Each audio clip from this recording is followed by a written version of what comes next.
Kita awali informasi siang hari ini dari fenomena saling lapor antar tim sukses pasangan calon presiden dan calon wakil presiden yang hangat mewarnai perpolitikan Indonesia pasca debat kedua. Tim kampanye nasional Jokowi Ma'ruf Amin melaporkan juru bicara Badan Pemenangan Nasional Prabowo Sandiaga. Sebelumnya pemirsa, simpatisan Prabowo Sandiaga juga melaporkan capres petahana ke Bawaslu atas dugaan pelanggaran pemilu.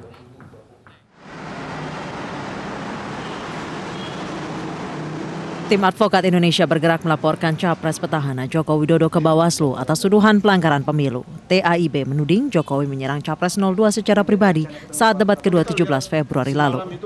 Dugaan fitnah atau kebohongan capres 01 ini lebih kepada menyampaikan bahwa Pak Prabowo Subianto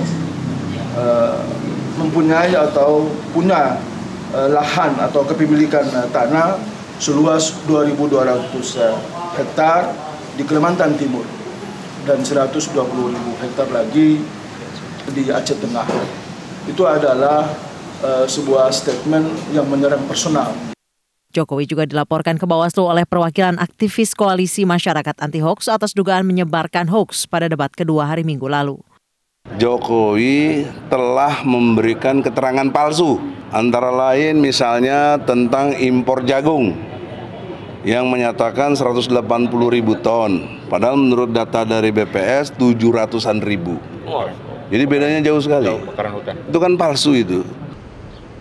Kemudian relawan Jokowi Ma'ruf Amin juga melaporkan juru bicara Badan Pemenangan Nasional Prabowo Sandiaga Dhanil Anzar Simanjuntak ke Mabes Polri. Dhanil dilaporkan karena cuitannya di media sosial Twitter. Dengan satir, Dhanil mempertanyakan kapan jalan desa dibangun. Ia pun menyebut 191.000 kilometer sama dengan 4,8 kali keliling bumi atau 15 kali diameter bumi. Sehingga tidak mungkin jalan sepanjang itu dibangun di bumi ini. Ia pun menuding Jokowi sebagai produsen kebohongan. Seorang presiden ini saat ini diserang. Beliau kan kepala negara, kepala pemerintahan. Diserang bahwa data-data beliau itu semua hoax, semua bohong, palsu. Ini kan fitnah saja. Jelas fitnah, bahwa itu fitnah itu lebih kejam dari pembunuhan loh, jangan salah loh. Sementara itu, Wakil Ketua Badan Pemenangan Nasional Prabowo Sandiaga Priyo Budi Santoso mengaku pihaknya tidak pernah melaporkan calon presiden petahana ke Bawaslu. Saya dan banyak petinggi dari BPN terus terang menemui Ketua KPU, komisioner, dan di sana disaksikan oleh pimpinan Bawaslu juga. Kami menyampaikan protes terhadap perlakuan Pak Jokowi yang tudingan yang kami nilai sebagai sangat pribadi. Apakah ini boleh atau ini dilarang begitu? Nah, KPU saat itu nggak menjawab.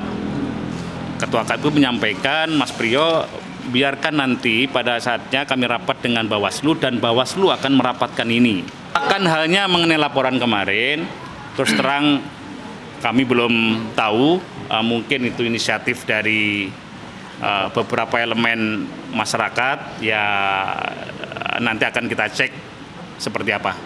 Di lain pihak, Sekretaris Tim Kampanye Nasional Jokowi Ma'ruf Amin menegaskan pada debat kedua lalu Jokowi hanya ingin menyampaikan perbedaan fundamental terkait politik pertanahan antara pemerintahannya dengan pemerintahan sebelumnya. Menjawab ketika Pak Prabowo menanyakan tentang sertifikasi tanah untuk rakyat, Pak Jokowi menyampaikan politik tanah yang berbeda dengan zaman-zaman sebelumnya, di mana politik tanah itu menjalankan perintah konstitusi, tanah untuk rakyat, maka rakyat diberdayakan untuk mendorong seluruh kemampuan ekonominya. Ini yang dikritik oleh Pak Prabowo dan kemudian Pak Jokowi memberikan kritik.